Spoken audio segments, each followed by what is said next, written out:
ರೋಹನ್ ಒಬ್ಬ ಚಿಕ್ಕ ಹುಡುಗ. ಅವನಿಗೆ ಆಟವಾಡಲು ಬಹಳ ಇಷ್ಟ.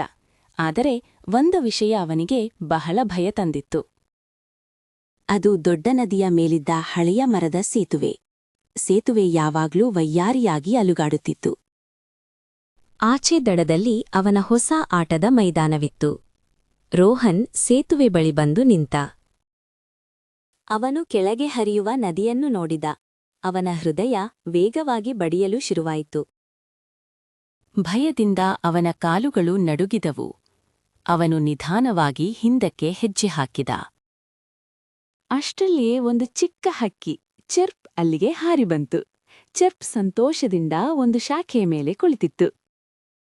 ರೋಹನ್ ದುಃಖದಿಂದ ಹಕ್ಕಿಗೆ ತನ್ನ ಭಯ ಹೇಳಿದ. ಚಿರ್ಪು ನಕ್ಕಿತು. ನೋಡು ರೋಹನ್, ಧೈರ್ಯ ಮುಖ್ಯ. ಚಿರ್ಪು ಸೇತುವೆಯ ತುದಿಗೆ ಹಾರಿತು. ಅದು ಒಂದು ಸಣ್ಣ ಧೈರ್ಯ ಮುಖ್ಯ.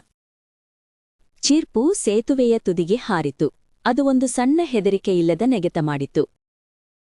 ಚಿಕ್ಕವರಾದರೇನೋ, ಧೈರ್ಯವಿದ್ದರೆ ಏನೂ ಭಯವಿಲ್ಲ. ಚಿರುಪ್ಪು ದೊಡ್ಡ ಧ್ವನಿಯಲ್ಲಿ ಕೂಗಿತು. ಧೈರ್ಯವಿದ್ದರೆ ಭಯ ಇಲ್ಲ. ರೋಹನ್ ಆಳವಾದ ಉಸಿರು ತೆಗೆದುಕೊಂಡ. ಅವನ ಮುಖದಲ್ಲಿ ಹೊಸ ನಿರ್ಧಾರ ಕಾಣಿಸಿತು. ಚಿರ್ಪು, ಸರಿ, ನಾನು ಪ್ರಯತ್ನಿಸಲೇಬೇಕು. ಅವನು ಎಚ್ಚರಿಕೆಯಿಂದ ಮೊದಲ ಹೆಜ್ಜೆ ಇಟ್ಟ. ಸೇತುವೆ ಅಲುಗಾಡಿತು, ಆದರೆ ರೋಹನ್ ನಿಲ್ಲಿಲ್ಲ. ಅವನು ಸೇತುವೆಯ ಮಧ್ಯಭಾಗವನ್ನು ತಲುಪಿದ. ರೋಹನ್ನಿಗೆ ಇನ್ನೂ ಭಯ ಇರಲಿಲ್ಲ. ಬದಲಿಗೆ ಸಂತೋಷವಿತ್ತು. ಅವನು ವೇಗವಾಗಿ ಇನ್ನೊಂದು ದಡಕ್ಕೆ ಓಡಿದ. ಚಿರ್ಪು ಚಪ್ಪಾಳೆ ತಟ್ಟಿ ಅವನನ್ನು ಸ್ವಾಗತಿಸಿತು.